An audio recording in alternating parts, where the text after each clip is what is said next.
अस्सलाम वालेकुम students, welcome to my channel ready to math study. Students, पिछली class में हमने चैप्टर मैट्रिसेस एंड डिटर्मिनेंट्स उसके एक्सरसाइज 2.6 का क्वेश्चन नंबर 1 कंप्लीट किया था। आज की क्लास में हम इसका क्वेश्चन नंबर 2 सॉल्व करेंगे। क्वेश्चन है आपके पास, determine the consistency of non homogeneous system of linear equations. आपको जो है वो कंसिस्टेंसी की कंडीशन मालूम करनी है इन लीनियर इक्वेशंस के अंदर। तो सबसे पहले हम कंडीशंस देख लेते हैं कि हमारे पास कंसिस्टेंस और नॉन कंसिस्टेंस की क्या कंडीशंस हैं। तो देखिए बुक में पेज नंबर 63 के ऊपर जो है इसको एक्सप्लेन किया गया है। कंसिस्टेंसी की कंडीशन ये है कि हमारे पास रैंक ऑफ मैट्रिक्स ए अगर बराबर हो जाए हमारे पास रैंक ऑफ ए बी का मतलब है आर्गुमेंट मैट्रिक्स। अगर दोनों कंडीशन आपस में बराबर हो जाए तो हमारा सिस्टम जो है वो यूनिक सोल्यूशन रखता है, यानी एक्स वाई जेड उसके अंदर जो भी वेरिएबल्स हैं उनके यूनिक आंसर होंगे। ठीक है। अच्छा, दूसरी कंडीशन ये है कि अगर हमारे पास rank of a matrix is equal to हो जाए रैंक ऑफ आर्गुमेंट मैट्रिक्स के, सॉरी यहाँ पर इक्वल टू एन भी था, एन का मतलब है नंबर ऑफ वेरिएबल्स, यानी ए का रैंक ऑफ आर्गुमेंट मैट्रिक्स और एन का मतलब है हमारे पास वेरिएबल की तादाद। तीनों अगर बराबर हों तो हमारा जो मैट्रिक्स है वो यूनिक सोल्यूशन रखता है। और अगर हमारे पास rank of a matrix, rank of argument matrix दोनों बराबर हों लेकिन उनके नंबर ऑफ वेरिएबल्स जो है वो ज़्यादा हों तो ऐसा मैट्रिक्स जो है हमारा इनफाइनाइट सोल्यूशन रखता है। और अगर देखें हमारे पास rank of a matrix not equal to हो जाए हमारे पास रैंक ऑफ आर्गुमेंट मैट्रिक्स के, तो हमारा सिस्टम जो है वो नो सोल्यूशन रखता है, वो इनकंसिस्टेंसी की कंडीशन बन जाती है। तो स्टार्ट करते हैं आज का क्वेश्चन। इसके लिए सबसे पहले हम लिखते हैं we write the above system of linear equations into matrix form. तो हम इस सिस्टम को सबसे पहले मैट्रिक्स फॉर्म में कन्वर्ट कर देते हैं और हमारी मैट्रिक्स फॉर्म होती है A X is equal to B. A का मतलब है हमारे पास ये तमाम कोफिशिएंट, हमारे पास एक्स का कोफिशिएंट 1 और नीचे एक्स का कोफिशिएंट 2, अगेन एक्स का कोफिशिएंट 5, अगेन वाई का कोफिशिएंट -2, 3 और -4, अगेन जेड का कोफिशिएंट -2, 1 और -3। और एक्स का मतलब है हमारे पास वेरिएबल्स, हमारे पास वेरिएबल्स हैं एक्स वाई जेड, तो हम ये लिख लेते हैं x Y Z.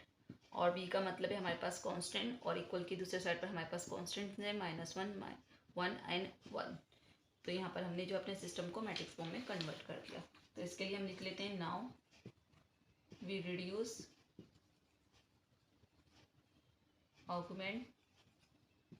Augmented matrix to equivalent form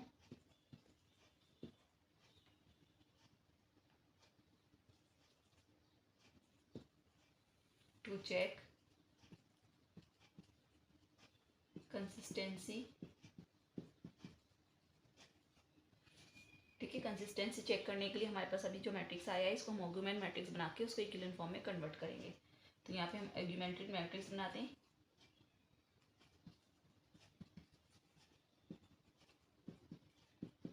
और उसको हम ए और ए के नीचे छोटा सा बी लिखकर इससे शो करेंगे। और मैट्रिक्स बनेगा हमारे पास यही 1 2 5 और ये हमारे पास -2 3 और -4, अगेन -2 1 और -3। ए मैट्रिक्स को कॉपी कर दिया, इसके साथ ही इन कॉन्स्टेंट को भी हम यहाँ पर कॉपी कर देंगे। तो ये हमारे पास ऑगमेंटेड मैट्रिक्स जो है वो बन गया। अब हम इसको इक्विवेलेंट फॉर्म में जो है वो कन्वर्ट करते हैं। इक्विवेलेंट फॉर्म में कन्वर्ट करने के लिए 1, अब हम इसको 0 बनाते हैं। इसको 0 बनाने के लिए ऑपरेशन अप्लाई करते हैं। तो यहाँ पर हम फर्स्ट रो को सेम एज कॉपी कर देते हैं और यहाँ हम लिख देते हैं कि हम R2 में से माइनस करेंगे 2 टाइम R1, तो R3 को भी हम सेम एज कॉपी कर लेते हैं। तो हम यहाँ पे देखें 2 माइनस 2 टाइम R1 का नंबर 1, तो 2 माइनस 2 1 2, ये बन जाएगा 0, तो यहाँ लिख देते हैं 0। अगेन देखिए हमारे पास R2 का नंबर 3 -2 टाइम R1 का नंबर हमारे पास -2 है, तो 3 माइनस माइनस प्लस 2 2 4, तो ये बन जाएगा हमारे पास 7।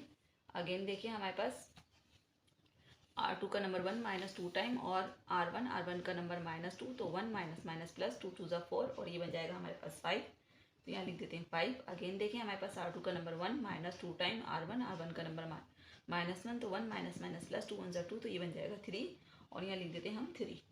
अगेन देखिए अब हम इसके बाद इसको 0 बनाते हैं। इसको 0 बनाने के लिए यहाँ ऑपरेशन अप्लाई करते हैं। तो ये 1 -2 और -1 फर्स्ट रो को कॉपी कर देते हैं, 0 7 5 और 3 सेकेंड रो को भी कॉपी कर देते हैं और यहाँ हम लिख देते हैं हम R3 में से माइनस करेंगे 5 टाइम R1।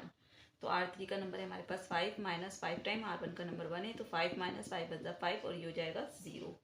अगेन देखिए -4 और -5 टाइम R1 का नंबर -2, तो -4 माइनस माइनस प्लस 5 2 10, तो ये बन जाएगा 6।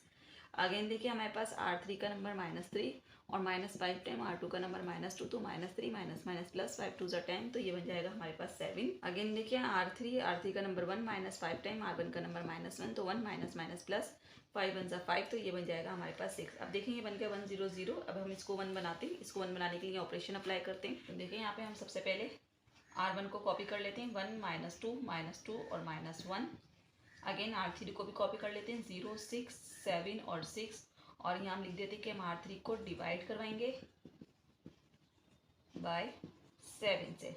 तो देखें जब हम 0 को 7 से डिवाइड करेंगे तो 0, 7 को 7 से डिवाइड करेंगे तो 1, 5 को 7 से डिवाइड करेंगे तो 5/7, 3 को डिवाइड करेंगे तो 3/7। तो अब देखें ये बन गया 1। अब हम इसको 0 बनाते हैं, इसको 0 बनाने के लिए यहाँ ऑपरेशन अप्लाई करते हैं। तो देखें सबसे पहले हम R1 और R2 को सेम एज कॉपी कर लेते हैं, 1 -2 और -1। अगेन देखें 0 1 5/7 और 3/7, और हम यहाँ लिख देते हैं कि हम R3 में से माइनस करेंगे 6 टाइम R2। तो देखें 0 में से 0 माइनस होगा तो 2, और 6 माइनस 6 टाइम R2 का नंबर 1, तो 6 माइनस 6 बन 6, और ये भी हो जाएगा 0।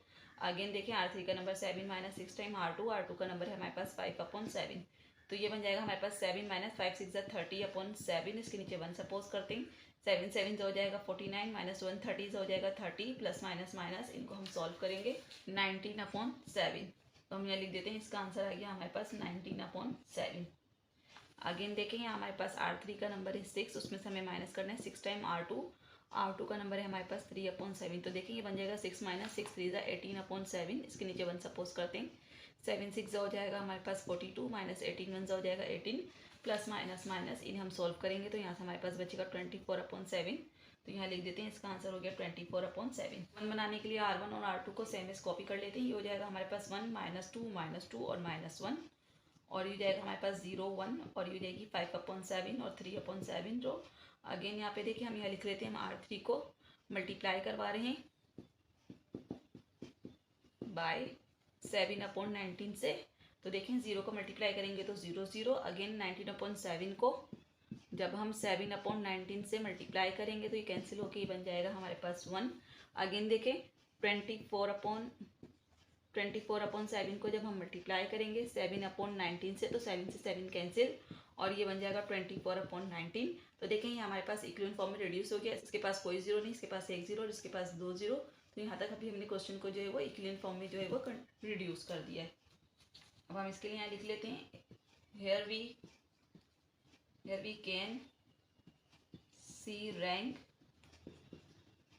of A matrix is equal to rank of argument matrix is equal to 3। देखें ये मैंने यहाँ क्यों लिखा है, क्योंकि हमारे पास जो A मैट्रिक्स था उसका रैंक 3 था, क्योंकि उसके अंदर हमारे पास जो है वो 3 रो थी और कोई भी नॉन जीरो रो नहीं थी। इसी तरीके से आर्गुमेंट मैट्रिक्स का भी रैंक देखिए हमारे पास 3 आया है, क्योंकि देखें यहाँ पे हमारे पास कोई भी रो ऐसी नहीं हुई जो बिल्कुल 0 0 बन गई हो।